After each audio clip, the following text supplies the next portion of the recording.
अब होम्योपैथी को लेकर बहुत से रिसर्च हुए हैं जिसमें रिसर्चर्स का कहना है कि होम्योपैथी दवा से ठीक नहीं होता और एक सूडो साइंस है, यानी झूठा मेडिकल सिस्टम। होम्योपैथी के जो भी डॉक्टर्स हैं उनका कहना है कि होम्योपैथी में हर बीमारी का इलाज है, इंक्लूडिंग कैंसर। लेकिन जब उनसे पूछा जाता है कि किस बेसिस पे बोल रहे हैं तो बस बोलते हैं कि हो जाता है। तो इस चीज़ पे बहुत क्वेश्चन उठ सकता है, क्योंकि जब दवा का पार्टिकल ही नहीं है उस दवा में तो काम कैसे कर रहा है। और होम्योपैथी के जितने भी ट्रीटमेंट्स होते हैं वो लॉन्ग ड्यूरेशन होते हैं। शॉर्ट टर्म के बीमारी का इलाज उसके पास आज भी नहीं है।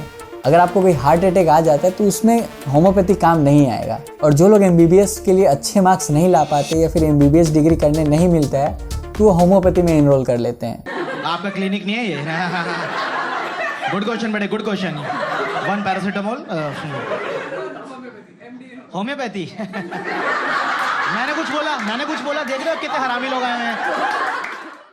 अब तक आपने होम्योपैथी का दवा एक न एक बार खाया ही होगा। अब डॉक्टर के पास आप कुछ भी बीमारी लेकर जाएं, वो होम्योपैथी डॉक्टर आपको एक ही टाइप का मेडिसिन देता था। आप वही गोली खाते थे, आप ठीक भी हो जाते थे, लेकिन थोड़ा टाइम लेता था। अब इस चीज़ को लेकर बहुत लोगों का अलग अलग राय है। कुछ लोग कहते हैं कि एक जादू है जो बिना साइड इफेक्ट्स के चीज़ों को ठीक कर देता है। कुछ लोग वहीं बोलते हैं कि होम्योपैथी फ्रॉड है और शरीर आपका खुद ठीक होता है। लेकिन ये बात का बात है, अगर मैं अपना एक्सपीरियंस बोलूँ तो हम भी जब छोटा था तो एक डॉक्टर के पास गया, वो दवा दिया हमको, हम खाया, ठीक हो गया। फिर हमको दूसरा बीमारी हुआ, फिर हम होम्योपैथी डॉक्टर के पास गया, हमको वही दवा दिया, हम फिर ठीक हो गया। तो यहाँ क्वेश्चन उठाना जायज़ तो है कि एक ही दवा से इतने बीमारी कैसे ठीक हो रहा है। तो इस वीडियो में हम उसी चीज़ को लेकर बात करते हैं कि क्या होम्योपैथी सच में फ्रॉड है या फिर हमारी जो बीमारियां है वो ठीक कैसे होती है। और अगर होम्योपैथी फ्रॉड ही है तो इतने सालों से जिंदा कैसे है। दरअसल 18वीं सेंचुरी में एलोपैथी का इलाज बहुत टॉर्चर वाला हुआ करता था।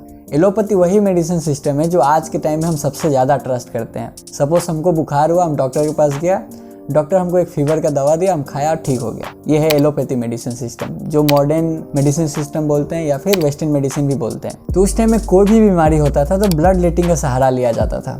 ब्लड लेटिंग का मतलब होता है कि बॉडी पार्ट का नसों को काट के खून को बाहर निकालना। अब इसका एग्जाम्पल ले तो जो जॉर्ज वाशिंगटन बुश हैं, उनका भी डेथ ब्लड लेटिंग की वजह से ही हुआ था। उनको गले में प्रॉब्लम था तो उनका नस काट के खून निकाला जा रहा था। अब इस चक्कर में खून बहुत ज़्यादा बह गया तो उनका डेथ हो गया। इसीलिए लोग एलोपैथी के ट्रीटमेंट से डरने लगे और एलोपैथी का ट्रीटमेंट इतना हार्श होने की वजह से कोई ट्रीटमेंट भी नहीं करवाना चाहता था, भले वो बीमारी से मर ही क्यों ना जाए। और इसी के बीच होम्योपैथी इनके मसीहा की तरह आया। अब जो होम्योपैथी का इलाज था वो बहुत ईजी था और बहुत सिंपल भी। लोगों को सिंपल मीठी मीठी गोलियाँ दिया जाता था और कोई भी हार्श दवा नहीं या फिर हार्श कोई ट्रीटमेंट नहीं था, तो काफ़ी पॉपुलर होने लगा। दरअसल होम्योपैथी को 1800 के टाइम में सैमुअल हैनेमैन ने बनाया था। उनका कहना था कि लाइक क्यूर्स लाइक, मतलब अगर जहर है तो उसको जहर ही काटेगा। सपोज आपने जहर खा लिया तो आपको जहर का थोड़ा मात्रा दिया जाएगा तो आप ठीक हो जाएंगे, जिसको हम आगे समझेंगे। और होम्योपैथी इसी प्रिंसिपल पे काम करता है। इसको समझाने के लिए उन्होंने चिंचोना को छाल खा लिया।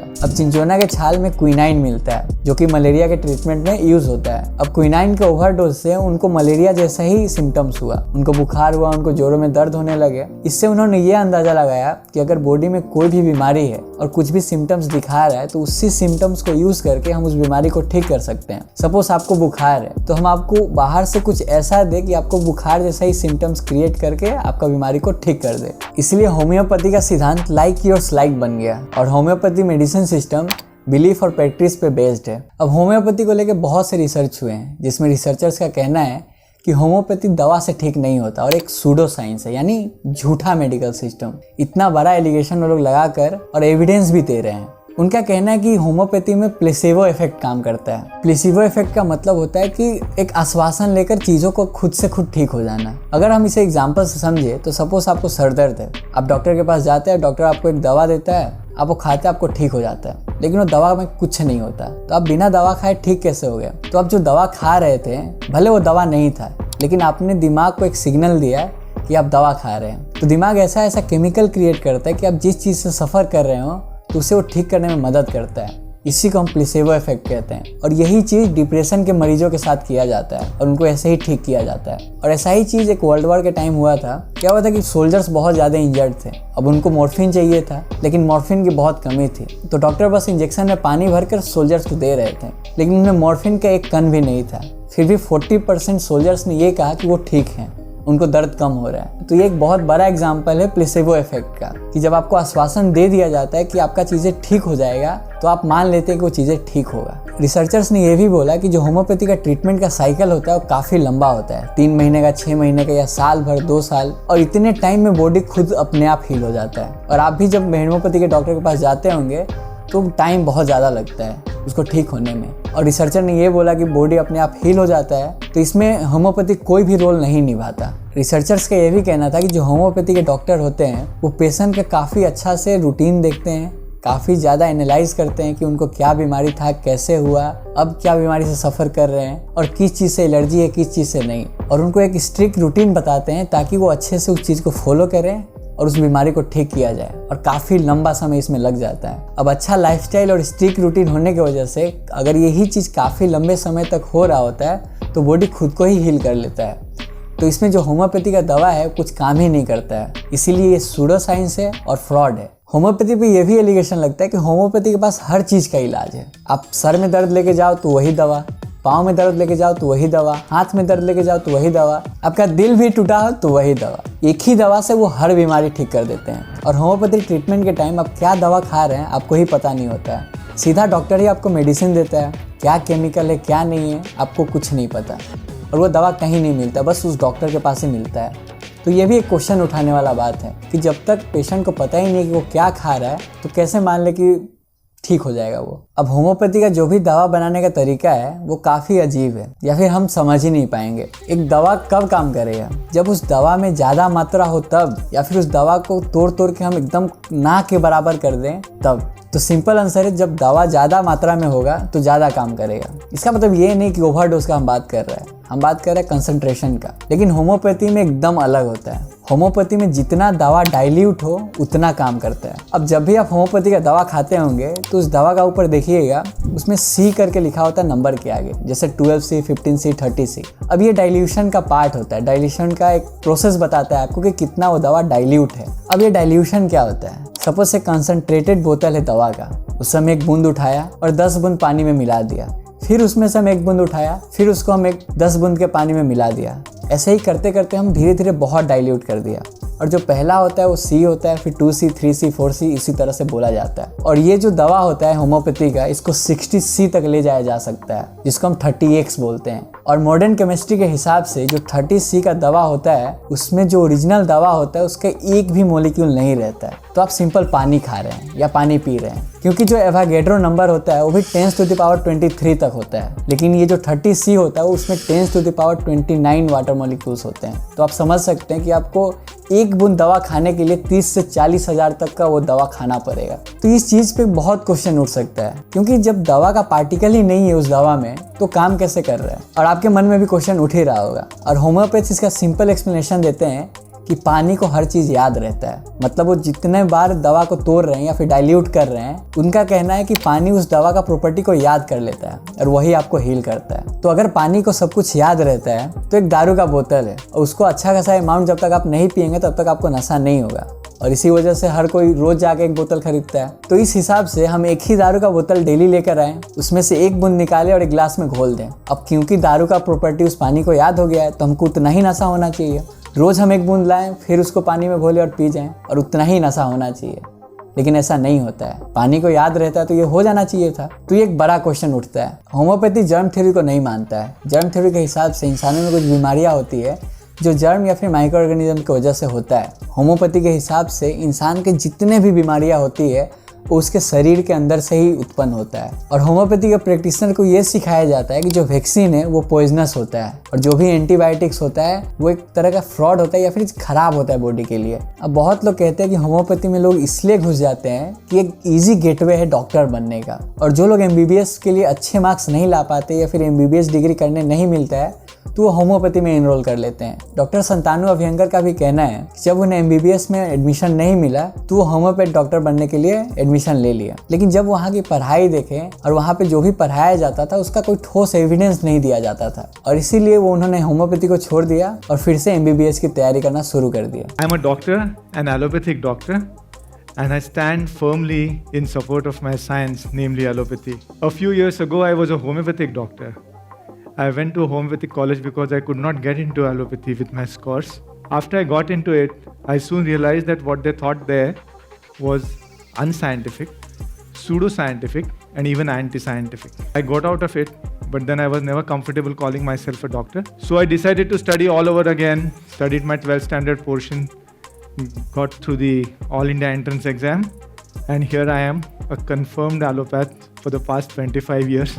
इतने पॉपुलर मेडिकल सिस्टम होने के बावजूद हमेशा से इस पे क्वेश्चन बने हैं और ये कंट्रोवर्सी का एक टॉपिक रहा है। बहुत से हेल्थ एक्सपर्ट, WHO और USA कुछ हेल्थ एजेंसीज ने इसे प्लेसेबो इफेक्ट ही बताया है। बहुत से कंट्रीज भी हैं जैसे ब्रिटेन, फ्रांस, इन लोगों ने फंडिंग रोक दी है। 2018 में ऑस्ट्रेलिया की टॉप फंडिंग बॉडी ने रिसर्च करवाया था और लगभग 1800 रिसर्च में ये पाया गया कि होम्योपैथी के दवाएं कुछ काम ही नहीं करता है और ये सब प्लेसेबो इफेक्ट का काम है। इतना क्वेश्चन उठने के बाद भी अभी भी ये काफ़ी पॉपुलर है और काफ़ी अच्छे और पढ़े लिखे लोग भी इसका मेडिकेशन लेते हैं। अब इसका ये मतलब नहीं है कि पढ़े लिखे लोग हैं तो इसको चीज़ को समझते नहीं है। अब पढ़ा लिखा होने में भी दो टाइप के लोग होते हैं, एक जो साइंटिफिकली चीज़ों को समझते हैं और एक जो होते हैं बस वो पढ़े लिखे होते हैं। मान लीजिए आप साइंस बैकग्राउंड से हैं तो आप हमेशा चीज़ों पे क्वेश्चन उठाएंगे कि ये क्यों हो रहा है, कैसे हो रहा है और कैसे करेगा ये। लेकिन एक नॉर्मल जो भी इंग्लिश या फिर हिंदी लिटरेचर से कोई पढ़ा लिखा है तो उतना क्वेश्चन नहीं उठाएगा और जिसको जो बोला जाएगा वो ज़्यादा चांसेस है कि वो भरोसा कर लेगा। और मेन है आज के टाइम में केमोफोबिया। लोगों को डर है कि ये जो दवा खा रहे हैं काफ़ी ज़्यादा साइड इफ़ेक्ट्स है, तो लोग खुद को बिना साइड इफ़ेक्ट्स के ठीक करना चाहते हैं। इसीलिए होम्योपैथी लोगों के बीच पॉपुलर है क्योंकि इसके साइड इफ़ेक्ट्स नहीं है। एग्जाम्पल के तौर पे आप आयुर्वेदा मेडिकल सिस्टम को ही ले लीजिए। आयुर्वेदा खराब नहीं है, लेकिन आप पूछेंगे नहीं कि आप क्या खा रहे हैं और ये आपको ठीक कैसे करेगा, तो चाहे कोई भी मेडिकल सिस्टम हो वो आपके लिए ठीक नहीं है। ऐसा ही एक केस कोविड के टाइम हुआ था। जितने भी मेडिसिन के फील्ड थे वो कोविड की दवा बनाने के लिए लड़ रहे थे। इसी के बीच बाबा रामदेव ने कोरोनिल नाम का एक दवा लेकर आए और क्लेम किया कि ये आयुर्वेदिक है और कोरोना को ठीक कर सकता है। बाबा रामदेव ने कोरोना को लेकर पहली आयुर्वेद दवा लॉन्च कर दी है और साथ में जो कोरोना के कॉम्प्लिकेशंस हैं, सर्दी, जुकाम, कफ, फीवर, उनको एक साथ डील करता है स्वासारी। कोई यदि हमारे स्वास्थ्य नलिका में भी कोरोना के किसी भी प्रकार का प्रभाव है तो उसको हमारे स्टोमक तक ले आता है और स्टोमक में जो भी हमारे स्वाभाविक रूप से जो उसके अंदर क्या बोलते हैं, पेट के अंदर जो एसिड्स होते हैं वो एसिड उसको कोरोना को अपने आप मार देते। अब अगर उसका क्रॉस चेक नहीं हुआ रहता तो करोड़ों लोग उसे खाते ये उम्मीद में कि वो ठीक कर सकता है। अब जब हेल्थ एजेंसीज ने कोरोनिल को क्रॉस चेक किया तो पता चला कोविड को ठीक ही नहीं कर सकता है। तो बाद में फिर बाबा आते हैं और बोलते हैं कि इसे बूस्टर के तौर पे यूज़ किया करो। कोरोनिल का ये हमने इन औषधियों का क्या किया कि उन कंपाउंड के ऊपर क्लिनिकल कंट्रोल ट्रायल किया। क्लिनिकल कंट्रोल ट्रायल के बाद में जो रिजल्ट आया हमने देश को बताया। तो हमने दवाई के अंदर तो ये हमने कहा ही नहीं कि ये हम कोरोना को जो है कंट्रोल करते हैं, क्योर करते हैं। हमने कहा कि हमने ये दवाइयाँ बनाई थी, वो क्लिनिकल रिसर्च के अंदर ये दवाइयाँ दे दी, दवाई देने से कोरोना के रोगी ठीक हो गए। बहुत से इंडियन को लगता है कि जो होम्योपैथी मेडिसिन सिस्टम है वो इंडियन है, जैसे कि आयुर्वेदा है, इसीलिए वो ज़्यादा भरोसा दिखाते हैं होम्योपैथी के ऊपर कि ज़्यादा चीज़ें अच्छे से ठीक कर सकता है। होम्योपैथी इंडिया में 19th सेंचुरी में आया था और आते ही ये काफ़ी पॉपुलर हो गया। 1881 में कलकत्ता होम्योपैथिक मेडिकल कॉलेज खोला गया और 1973 में यूनियन गवर्नमेंट ने होम्योपैथी को नेशनल सिस्टम ऑफ मेडिसिन घोषित कर दिया और CCH यानी सेंट्रल काउंसिल ऑफ होम्योपैथी बना दिया। होम्योपैथी के जो भी डॉक्टर्स हैं उनका कहना है कि होम्योपैथी में हर बीमारी का इलाज है, इंक्लूडिंग कैंसर। लेकिन जब उनसे पूछा जाता है कि किस बेसिस पे बोल रहे हैं तो वो बस बोलते हैं कि हो जाता है। शायद हम अब तक होम्योपैथी को समझ नहीं पाए हैं, लेकिन ये कोई अच्छा आंसर नहीं हुआ। 18 और 19 सेंचुरी में एलोपैथी में ही कितना क्वेश्चन उठा था, लोग ट्रीटमेंट कराने से भी डर रहे थे। लेकिन एलोपैथी लगातार चीज़ों को पढ़ता रहा, एविडेंस लाता रहा और ये लोगों में मनाने में लग गया कि वो चीज़ों को ठीक कर सकता है और अच्छे तरीके से, और एलोपैथी ने किया भी। अब होम्योपैथी पे इतने सवाल उठ रहे हैं तो होम्योपैथी के जितने भी रिसर्चर हैं उनको आगे आना चाहिए और बताना चाहिए कि चीज़ें क्यों अच्छा है और क्यों नहीं, और एक प्रॉपर एविडेंस देना चाहिए जैसे एलोपैथी ने किया। और होम्योपैथी के जितने भी ट्रीटमेंट्स होते हैं वो लॉन्ग ड्यूरेशन होते हैं। शॉर्ट टर्म के बीमारी का इलाज उसके पास आज भी नहीं है। अगर आपको कोई हार्ट अटैक आ जाता है तो उसमें होम्योपैथी काम नहीं आएगा, आपको एलोपैथी का ही ट्रीटमेंट लेना पड़ेगा। तो इन सब केसेस का क्या, और जो ब्लाइंडली फॉलो करते हैं होम्योपैथी को उनको कौन समझाएगा कि होम्योपैथी इन सब चीज़ों को ठीक नहीं कर सकता है। होम्योपैथी या एलोपैथी? ठीक है, एलोपैथी लिख देता हूँ फिर। देखिए वैसे तो सब विश्वास की बात है। अब ऐसा नहीं है कि होम्योपैथी से कुछ सिखा ही नहीं जा सकता है या फिर होम्योपैथी एकदम बेकार है, हम वो नहीं बोल रहे हैं। हम बस एविडेंस को लेकर सवाल उठा रहे हैं। एलोपैथी के डॉक्टर्स भी अगर होम्योपैथी के डॉक्टर्स जैसे पेशेंट्स को अच्छे से समझे और उनके लाइफस्टाइल्स के पीछे जाके भी चीज़ों को समझ के उनको ट्रीटमेंट करें तो शायद और अच्छा होगा और जितने भी साइड इफ़ेक्ट्स के प्रॉब्लम है वो भी ठीक हो सकते हैं। और वैसे भी चाहे कितने भी मेडिकल सिस्टम हो, कौन अच्छा है कौन खराब है इस पे कोई डिबेट नहीं होना चाहिए। जिसमें भी जो भी अच्छा है उसे एक्सेप्ट करना चाहिए और अपने वेलफेयर के लिए यूज़ किया जाना चाहिए। आप कोई भी मेडिकल सिस्टम को चुन सकते हैं, या तो वो होम्योपैथी हो, एलोपैथी हो या फिर आयुर्वेदा हो। आप एक प्रॉपर नॉलेज के साथ उन चीज़ों का यूज़ करें और ट्रीटमेंट करवाएं, बस हम यही चाहते हैं। तो ये था होम्योपैथी के ऊपर वीडियो, और हमसे कुछ छूट गया हो या फिर आपका कुछ ओपिनियन हो तो आप कमेंट बॉक्स में ज़रूर बताइए। अगर आपको ये वीडियो अच्छी लगी हो तो इसे लाइक कर दें और अपने दोस्तों के साथ शेयर कीजिए। तो हम ऐसे ही इन्फॉर्मेटिव कंटेंट बनाते हैं, इसलिए हमारे चैनल को सब्सक्राइब कर दीजिए ताकि जब अगला वीडियो आए आप तक पहुँच पाए। तब तक के लिए मैं विवेक आपसे मिलता हूँ अगले वीडियो में। जय हिंद।